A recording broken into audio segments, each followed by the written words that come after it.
Hai, Assalamualaikum dan juga selamat pagi. Anda bersama saya, Hafiz Rosli, dalam Awani Pagi bersama dengan rakan juga saya, Gigi Ahmad. Dan kali ini seperti biasa kita ingin membawakan berita-berita yang menjadi perkembangan ataupun menjadi tumpuan di laman web kami di astroawani.com, dan kita ingin memulakan masih lagi kita ingin memberi perhatian kepada isu COVID-19, penularan COVID-19 dalam negara kita, dan di mana jika semalam beberapa pengumuman yang penting yang harus kita lihat adalah mengenai kes yang pertama, kedua adalah mengenai kawasan-kawasan yang telah pun diklasifikasikan ataupun telah pun dilaksanakan Perintah Kawalan Pergerakan diperketat bersyarat. Dan ini tumpuannya semalam juga dimaklumkan, iaitu PKPB 4 zon merah di Sabah dan Selangor akan bermula pada 9 Oktober ini, dan kerajaan telah pun bersetuju untuk melaksanakan Perintah Kawalan Pergerakan bersyarat PKPB di Sandakan, Papar dan Tuaran di Sabah serta Kelang, Selangor.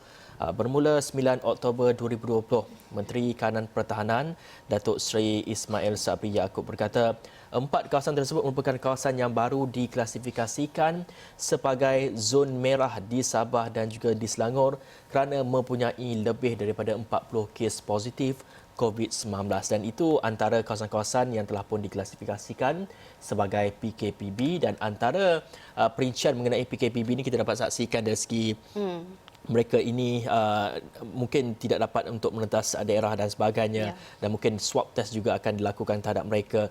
Begitu juga dengan operasi-operasi seperti sektor ekonomi juga nampaknya terkesan disebabkan oleh pelaksanaan PKPB ini, dan difahamkan hanya sektor yang berkepentingan saja dibenarkan beroperasi, dan ada dia punya time limit dia sehingga pukul 6 petang pun ada, dan juga sehingga pukul 8 malam pun ada. Ya, dalam masa yang sama kalau kita lihat ini perkembangannya, Kerajaan Selangor akan mengadakan mesyuarat pada hari ini. Ini yang diberitahu oleh Menteri Besar Selangor Datuk Seri Amiruddin Syari, yang akan membuat pengumuman lanjut bagi memperincikan pelaksanaan PKPB di Kelang dalam masa terdekat, dan katanya beliau akan mempengerusikan mesyuarat MKN hari ini berhubung dengan pelaksanaan PKPB itu. Kerajaan Selangor katanya mengambil maklum pengumuman Menteri Kanan Pertahanan Datuk Seri Ismail Sabri Yaakob, dan beliau akan membuat pengumuman lanjut memperincikan saya kira parameter Kelang itu dari mana ke mana PKPB akan dilaksanakan. Dan dalam masa yang sama kalau kita lihat ini juga turut diumumkan bahawa semua sekolah di zon merah telah ditutup mulai hari ini sehingga 23 Oktober, dan semua sekolah di daerah Kelang, Selangor serta di Sandakan, Papar dan Tuaran Sabah yang diklasifikasikan sebagai zon merah COVID-19 akan ditutup mulai hari ini sehingga 23 Oktober. Itu yang diumumkan Kementerian Pendidikan Malaysia dalam satu kenyataan semalam, yang berkata hampir 400 sekolah akan ditutup berikutan dengan peningkatan kes COVID-19, dan ia akan melibatkan sebanyak 142 buah sekolah di daerah Kelang, 242 buah sekolah keseluruhan di 3 daerah di Sabah, dan bilangan ini merangkumi sekolah rendah dan menengah di bawah Kementerian Pendidikan Malaysia serta sekolah swasta yang mendaftar dengan KPM. Dan kalau kita tengok juga telah diberikan senarai sekolah-sekolah yang akan ditutup di daerah Kelang setakat ini yang kita tahu.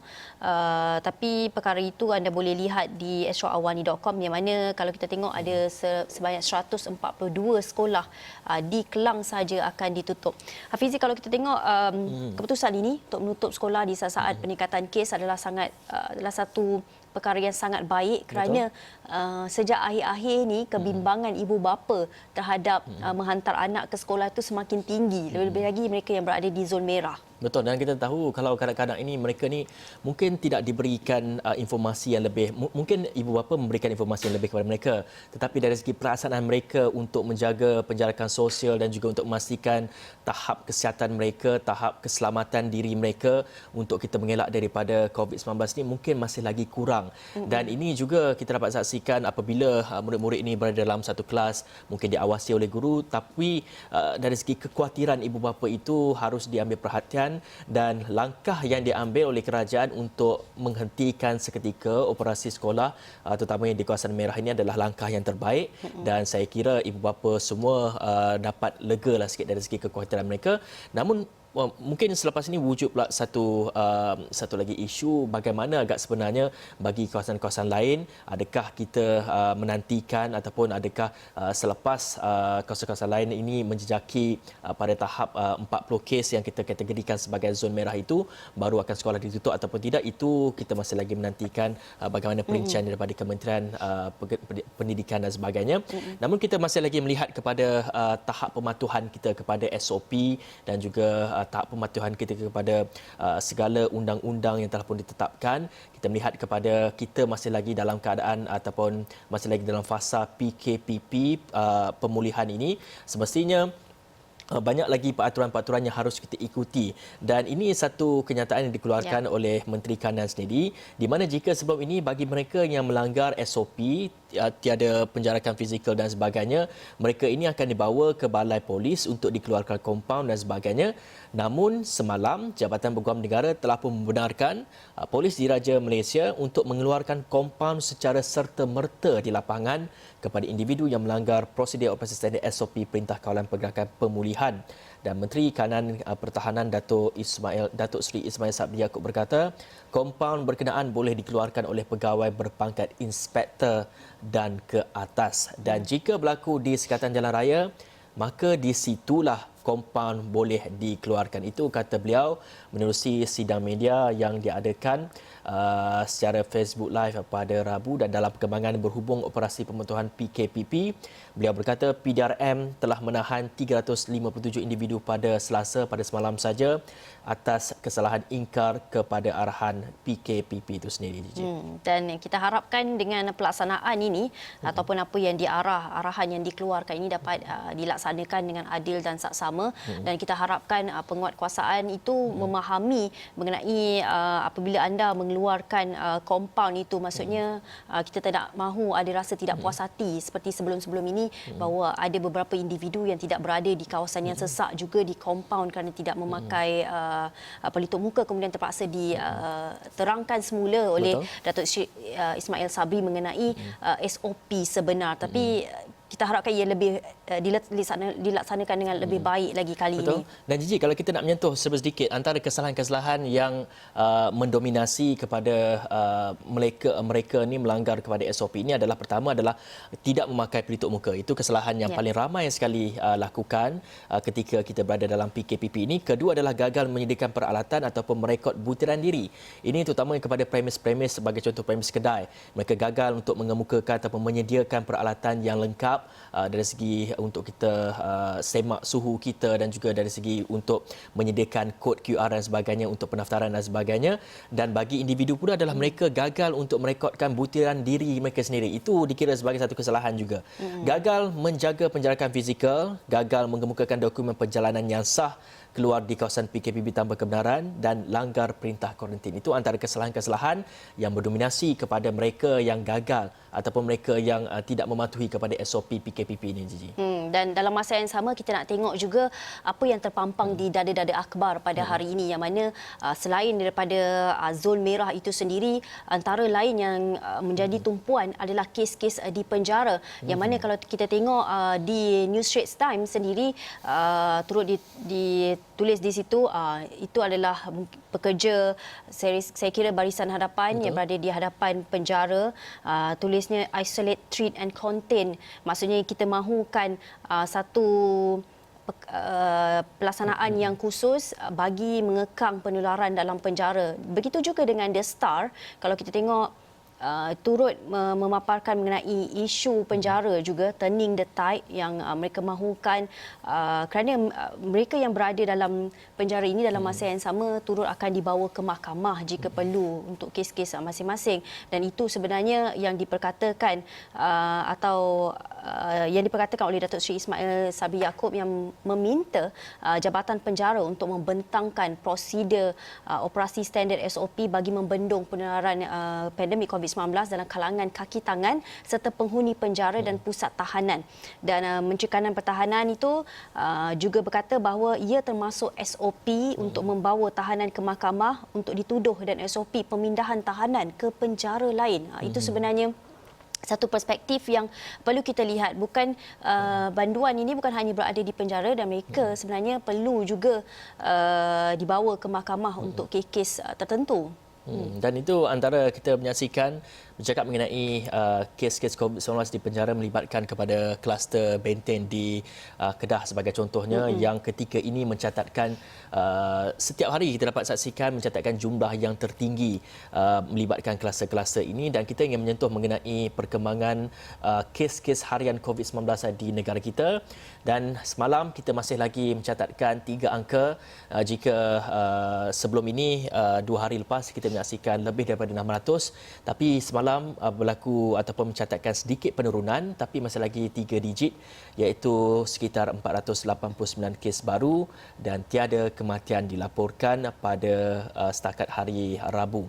Dan ia menjadikan jumlah keseluruhan jangkitan di Malaysia adalah sebanyak 13,993, dan Tan Sri Dr. Nur Hisham Abdullah, Sabah kembali mencatatkan peningkatan dengan pertambahan sebanyak 282 kes, dengan jumlah keseluruhan di Sabah kini sebanyak 3,020 kes. Bagi tempoh sama, Kedah kini menjadi negeri kedua tertinggi dengan pertambahan sebanyak 153 kes, menjadikan jumlah keseluruhan jangkitan di negeri itu sebanyak 1,600 kes. Dan daripada jumlah itu, 487 merupakan penularan kes tempatan, manakala 2 lagi merupakan kes import, Gigi. Ya, dan dalam masa yang sama, 2 lagi kluster baru turut dikesan.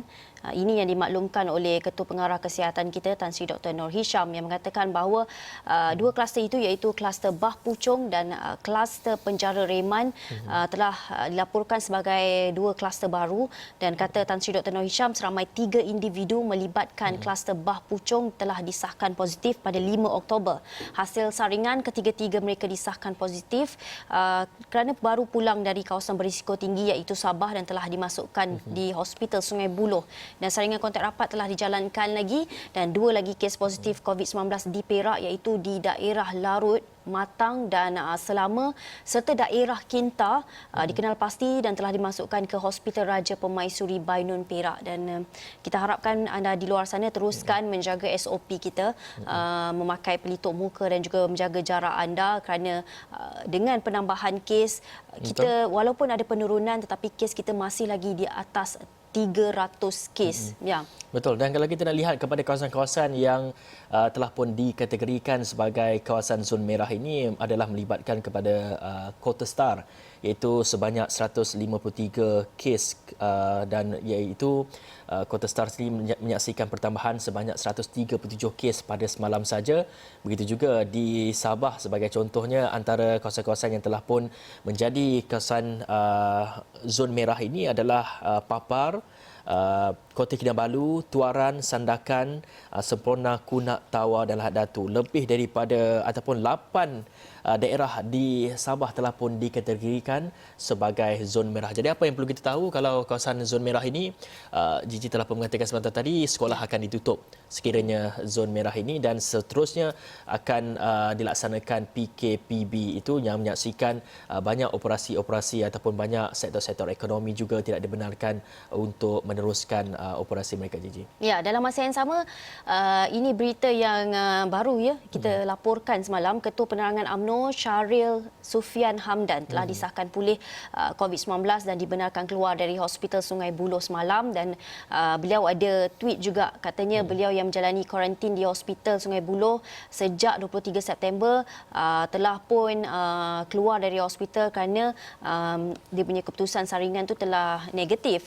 Dan katanya menerusi Facebook rasmi, Syahril berkata doktor menasihatkannya supaya banyak berehat di rumah selain memantau keadaan fizikal dari semasa ke semasa. Beliau juga mengucapkan terima kasih kepada petugas Barisan Harapan di seluruh negara, terutamanya pasukan perubatan di Hospital Sungai Buloh. Dan beliau sendiri maklumkan bahawa telah mengalami dan menyaksikan sendiri betapa profesional dan komitednya pasukan petugas harapan di Sungai Buloh itu. Dan kita tahu Hospital Sungai Buloh telah pun diklasifikasikan khas untuk merawat penyakit COVID-19 ini. Jika sebelum ini kebanyakan ahli politik sebelum ini banyak telah pun mengkuarantinkan diri disebabkan mempunyai kontak rapat dan sebagainya. Kita tahu Perdana Menteri kita juga telah pun mengkuarantinkan diri selepas mempunyai kontak rapat dengan Menteri Hal Ehwal Agama Datuk Menteri Haluan Agama yang telah pun disahkan positif COVID-19 dan menyebabkan beberapa lagi menteri kabinet lain turut menyaksikan mengkuarantinkan diri. Dan semalam juga kita menyaksikan Datuk Seri Ismail Sabri juga telah pun menjalani kuarantin diri di rumah dan sidang media yang sebelum ini dilakukan bersama dengan pihak media lain, namun kini telah pun dilakukan di rumah. Begitu juga dengan Tan Sri Dr. Nur Hisham Abdullah mengadakan sidang media daripada rumah beliau itu sendiri. Dan itu kita menyaksikan kepada mereka ini mempunyai kontak-kontak rapat, jadi mereka menjalankan tanggungjawab untuk mengkuarantin diri mereka untuk mengelakkan risiko kepada penularan COVID-19. Ya, dan dalam masa yang sama juga Hafizi, timbul persoalan mengenai salah seorang menteri, iaitu Menteri Perdagangan Antarabangsa dan Industri Datuk Seri Mohamed Azmin Ali, yang saya kira sejak semalam ada berita yang mempersoalkan keadaan kesihatan Datuk Seri Azmin Ali ini, kerana ada urura mengatakan beliau ini positif wabak COVID-19 tetapi tidak mahu memberitahu kepada umum. Tetapi nyata itu adalah berita yang tidak benar apabila Datuk Seri Azmin Ali sendiri membuat pengumuman mengenai status kesihatan dirinya menerusi satu muat naik di laman Facebook pribadinya pada Rabu. Dan katanya banyak spekulasi mengenai status kesihatan saya. Terima kasih kerana ramai yang prihatin dan mendoakan kesejahteraan dan keselamatan saya sekeluarga. Dan katanya dia telah menjalani 2 ujian COVID-19. Keputusan kedua-duanya adalah negatif. Dan pengumuman itu juga sekaligus kita lihat menamatkan spekulasi yang bertiup kencang. Dan dalam hantaran yang sama, Azmin juga memaklumkan beliau akan terus menjalani kuarantinkan diri sehingga ujian saringan COVID-19 ketiga dibuat di Pejabat Kesihatan Daerah Putrajaya. Dan syabas saya ucapkan kepada Datuk Seri Azmin Ali, dan teruskan kuarantin selama 14 hari itu sehingga benar-benar negatif daripada COVID-19. Dan sebenarnya there's no issue pun kalau kita dijangkiti COVID-19, terutamanya bagi ahli politik sebenarnya, untuk mereka menyatakan mereka ini dikenakan positif COVID-19. Dan sebenarnya tak perlu pun kita timbulkan persoalan sama ada mempertikaikan keadaan kesihatan beliau, kerana sekiranya dijangkiti COVID-19, even Donald Trump sendiri pun dijangkiti COVID-19, beliau menyatakan kepada umum mengenai keadaan kesihatan beliau, dan ini harus kita ikuti juga. Dan kita banyak lagi nak bawakan perkembangan sedikit. Sebelum kita berhenti berehat, ini mungkin satu perkembangannya ialah seorang guru di Sekolah Menengah Kebangsaan Taman C telah disahkan positif. Namun seorang guru itu yang disahkan positif itu telah dimaklumkan oleh Pengarah Pendidikan Selangor Izmi Ismail, yang berkata bahawa guru tersebut didapati positif selepas menjalani ujian saringan kali ketiga pada 5 Oktober lalu. Dan ketika ini difahamkan Pejabat Kesihatan Daerah Petaling Jaya telah mengarahkan semua murid dari kelas 1C, 2K, 2B dan 2J, juga beberapa guru untuk menjalani kuarantin di rumah sementara menunggu ujian saringan, manakala kelas sahaja ditutup bagi proses sanitasi dilakukan. Dan berita ini sangat penting bagi kita maklumkan kepada orang ramai, terutama mereka yang berada di yang bersekolah di sana, yang menghantar anak-anak di sana, untuk lebih peka dengan keadaan sekeliling. Dan perkara ini kita akan kupas sekejap lagi pukul 8.30 pagi. Kita membawakan mengenai bagaimana agaknya penjagaan yang kita ataupun ibu bapa perlu menjaga anak-anak mereka dalam kita ingin mencegah mereka daripada dijangkiti COVID-19, kerana kita tahu antara golongan yang berisiko tinggi untuk dijangkiti COVID-19 adalah kanak-kanak yang pertama, kedua adalah warga emas, dan ketiga adalah mereka yang mempunyai penyakit-penyakit kronik. Dan kesan daripada hasil daripada seorang guru ini yang didapati positif ni semestinya memberi kesan kepada anak-anak murid lain terpaksa menjalani swab test dan sebagainya. Begitu juga sebelum ini di Terengganu sebagai contohnya, lebih daripada 500 pelajar, begitu juga yang ibu bapa terpaksa menjalani swab test dan sebagainya kerana mempunyai kontak rapat dengan guru ataupun individu yang mempunyai jangkitan COVID-19 itu. Dan kita akan bincangkan mengenai bagaimana keselamatan kanak-kanak ini pada pukul 8.30 pagi nanti. Dan kita akan berehat dulu seketika. Kita kembali selepas ini.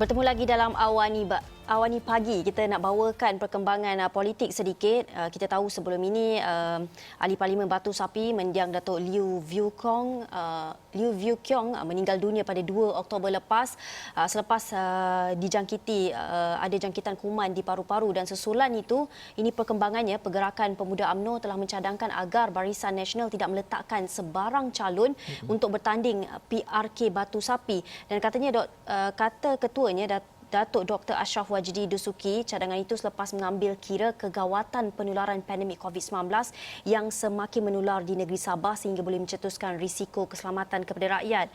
Dan selain itu, beliau turut mencadangkan perkara yang sama kepada Perikatan Nasional dan kesemua parti politik lain bagi mengekalkan status quo kedudukan Batu Sapi di bawah Parti Warisan Sabah atau Warisan, dan katanya fokus kita ketika ini harus diberikan untuk membendung wabak virus COVID-19 daripada terus menular di samping membantu rakyat menangani keperitan hidup yang terkesan dengan kegawatan ekonomi akibat pandemik yang tiada berkesudahan. Kita kira ini adalah satu cadangan yang sangat baik. Betul. Kerana mengambil kira kes yang semakin meningkat setiap hari, dan kalau ada lagi PRK kerana sebelum ni PRN, ramai yang tidak puas hati kerana merasakan ia mencetus kepada peningkatan kes ketika ini, dan kalau dilakukan PRK pula takut-takut ia akan memudaratkan lagi kawasan di Sabah sana. Baik, dan itu melihat kepada parti UMNO, dan kalau dilihat kepada parti DAP pula, pemimpin veteran DAP juga menyatakan perkara yang sama, iaitu pemimpin veteran DAP Lim Kit Siang berharap Parti Warisan Sabah Warisan diberi laluan untuk mempertahankan kerusi Parlimen Batu Sapi tanpa perlu diadakan pilihan raya kecil PRK, dan Lim berkata dia menyokong cadangan pengerusi bersama jawatankuasa Undang-Undang Perlembagaan Majlis Peguam Andrew Khoo itu memandang kepada situasi semasa COVID-19 pada ketika ini. Jelas Ahli Parlimen Iskandar Puteri, ia penting bagi memastikan kesihatan dan keselamatan pengundi di kawasan tersebut serta rakyat keseluruhannya terpelihara. Saya kira ini satu perkembangan politik yang amat matang sekali, memberi laluan kepada status quo parti yang sebelum ini menyandang kerusi itu, dan dalam kita ingin mengelakkan kepada penularan COVID-19, tertambah lagi dengan keadaan di Sabah yang saya kira banyak dengan red zone dan sebagainya, ia sebagai langkah yang amat baik untuk kita lihat kepada mungkin satu era politik yang baru dalam negara kita ini sendiri. Ya, dalam masa yang sama, Hafizi, semalam juga saya kira trending di media sosial dengan hashtag Pos Malaysia, kerana ini adalah satu cadangan daripada pengasas Parti Ikatan Demokratik Malaysia atau MUDA, Syed Saddiq Syed Abdul Rahman, untuk kesemua parti politik untuk berdamai sementara waktu dan memberi tumpuan usaha menangani penularan wabak COVID-19. Dan kata Syed Saddiq, tempoh berdamai yang dikenali sebagai Pos Malaysia itu amat perlu memandangkan situasi terkini yang dilihat agak kritikal dan mendesak rakyat. Dan dalam Twitternya, Ahli Parlimen MUA itu ada berkata bahawa beliau juga mendesak agar polemik mengenai perebutan kuasa atau kemungkinan pilihan raya umum PRU harus dihentikan dalam tempoh ini. Dan tempoh berdamai antara semua parti politik itu penting kerana situasi kini adalah amat mendesak rakyat. Rakyat sedang menderita. Janganlah ada perebutan kuasa. Betul. Tapi cadangan itu, gesaan itu telah menyebabkan hashtag Pos Malaysia itu trending di media sosial, dan rata-ratanya mempunyai beberapa pendapat. Ada yang setuju dengan pendekatan yang dibawakan oleh pengasas MUDA Syed Saddiq ini. Ada yang rasa macam dah-dahlah tu berpolitik, dan ini masanya untuk tumpukan kepada penularan COVID-19, membendung ataupun meratakan lekuk pandemik ketika ini. Dan bagaimanapun ada juga berpendapat bahawa no pause for Malaysia, kerana bagi mereka adalah sekarang Malaysia dalam keadaan yang ekonominya sedang berada dalam keadaan krisis, dan juga keadaan politik juga terumbang-ambing, dan dalam masa yang sama kenaikan kes COVID-19, dan bagi mereka no pause for Malaysia. Malaysia perlu berjuang untuk terus menjadi Malaysia yang baik gah untuk mereka. di mata dunia. Dan saya kira POS Malaysia ni kita merujuk kepada keadaan politik. Kita pause kepada ataupun kita hentikan sementara persengketaan politik, namun kita naikkan semula ekonomi kita, kita naikkan semula usaha kita untuk membendung COVID-19 ini. Jadi katanya juga pihak kerajaan, pembangkang dan bebas perlu duduk semeja, wujudkan satu kerjasama melebihi kepartian dalam meletakkan kebajikan rakyat sebagai keutamaan nombor satu. Itu yang ditegaskan oleh Syed Saddiq sendiri, dan mungkin sebelum ini kita lihat ada cubaan-cubaan untuk menghadap Yang di-Pertuan Agong untuk menyatakan ada majoriti dan sebagainya. Jadi apa yang disarankan oleh Syed Saddiq ini, POS Malaysia, kita hentikan sementara sengketa politik, kita sama-sama membendung COVID-19 ini, Gigi. Dan itu kita tengok perkembangannya nanti dari masa ke semasa, dan saya ingin bawakan lagi satu isu semasa yang sangat menarik ini, iaitu saya kira ramai yang mengalaminya, yang berdepan dengan orang ini atau mengalaminya sendiri tetapi tidak tahu bagaimana untuk mengawal ataupun menanganinya. Ini adalah pesara guru gemar kumpul sampah bakal diberi kaunseling. Kita tahu penyakit hoarder ni, orang yang suka kumpul barang-barang sehingga bertimbun-timbun, bukan nak guna pun, hanya untuk jadi habuk kadang-kadang kan. Tapi Tupperware selalu kata kan. Tupperware atau bekas sebagainya. Bekas aiskrim, sekali tengok letak ikan, okey tu boleh lah. Apa-apa pun sebenarnya kalau kita simpan lama-lama ia akan memberikan sebenarnya satu penyakit. Dan saya pernah tengok juga ada dokumentari sebelum ini yang mengatakan bahawa jangan meletakkan memori kepada barang-barang anda. Jadi anda akan sayang untuk buang nanti. Okey, ini anda boleh saksikan paparan di skrin anda. Ini ceritanya mengenai seorang pesara guru ini, anda boleh saksikan juga di laman web kami di esrawani.com. Dan itu saja kupasan kita pada hari ini mengenai berita-berita menjadi tumpuan di laman web esrawani.com. Anda boleh saksikan esrawani.com untuk dapatkan berita-berita selanjutnya. Dengan itu saya Hafizul Rusli dan saya Jijak Ahmad. Terima kasih kerana menonton. Bye.